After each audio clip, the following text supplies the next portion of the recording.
سلامونه نیکې هیلې او احترامات مې ومنئ قدرمنو خوشنودمان یم او پروګرام دی لالونه.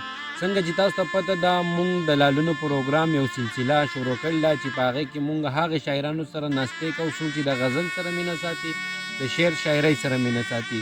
په دې وخت کې را سره اسرار ملنګ ناست دی. د اسرار ملنګ په ژوند په هکله به خبرې کوو. اسرار ملنګ نه به شعرونه اورو. اسرار ملنګ په خپل پروګرام لالونو کې ته هرکلی او مینه وایو. مهرباني. په څو الفاظو کې خپل ژوند معرفي کوي او خپل پیژنګلو کوي د کتونکو سره. زما خو نوم اسرار دی او هغه دیاړي مزدوري کوو. شعر شاعرۍ ته د کوم وخت نه راغلی؟ تقریبا زه بچپن نه دی. ښه نو څه به وړاندې کوي؟ زموږ په لالونو پروګرام کې به څه نن شعرونه ویږي؟ غزل به درته ووایم. ارشاد. وایي څوک چې تلي د دنیا نه هغه تلي، څوک چې تلي د دنیا نه هغه تلي، او وړېدلي دي پې ډېر د خاورو سلي. په دروغه چې به یې ډېرې وعدې وکړې، په دروغه چې به یې ډېرې وعدې وکړې، اوس په چوپه خوله پراته دي چې دا ولي، او دا فاني دنیا د هیڅ چا نه خپلېږي. دا فاني دنیا د هیڅ چا نه خپلېږي. دا فاني دنیا د هیڅ چا نه خپلېږي. څومره غېږ چې تتاوي دومره به زغلي. ډېره. نو په دنیا چې د هر چا رزق پوره شي، په دنیا چې د هر چا رزق پوره شي، په مرۍ کې به یې جویلي نوڼین خلي.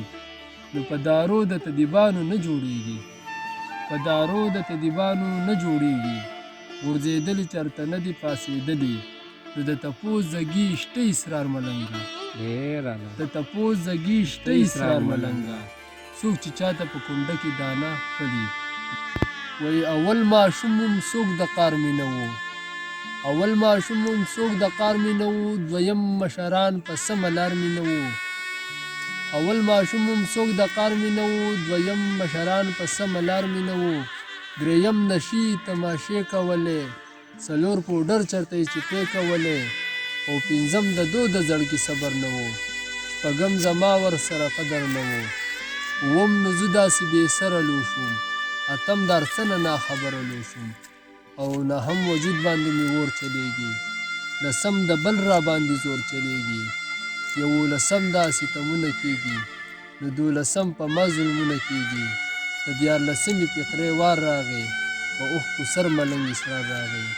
او بل غزل دی وایي پلار مې بیمار وګرځېدمه خو چا نه پېژندم، پلار مې بیمار وګرځېدمه خو چا نه پېژندم، او رو رو د کلي نه وتمه خو چا نه پېژندم.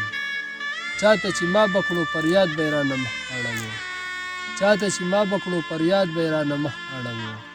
بیا به د دونه زهیر تمه خو چا نه پېژندم، او دې بعضې خلکو پیسه خوښه کړه ایمان یې پرېښو. ګرانو کتونکو دا و اسرار ملنګ چې د هغه نه تاسو غزلې واورېدې. که ستاسو د اسرار ملنګ غزلې او شعرونه ستاسو خوښ شي، ستاسو د فیډبیک او د کمنټ په انتظار کې تر یو بلې خپرونې پورې خپل قربا خوشنامان له اجازت ورکړئ. د لوی الله امان. हमारी वीडियोस को लाइक करें, शेयर करें और यूट्यूब पर सब्सक्राइब करके बेल आइकन को प्रेस करें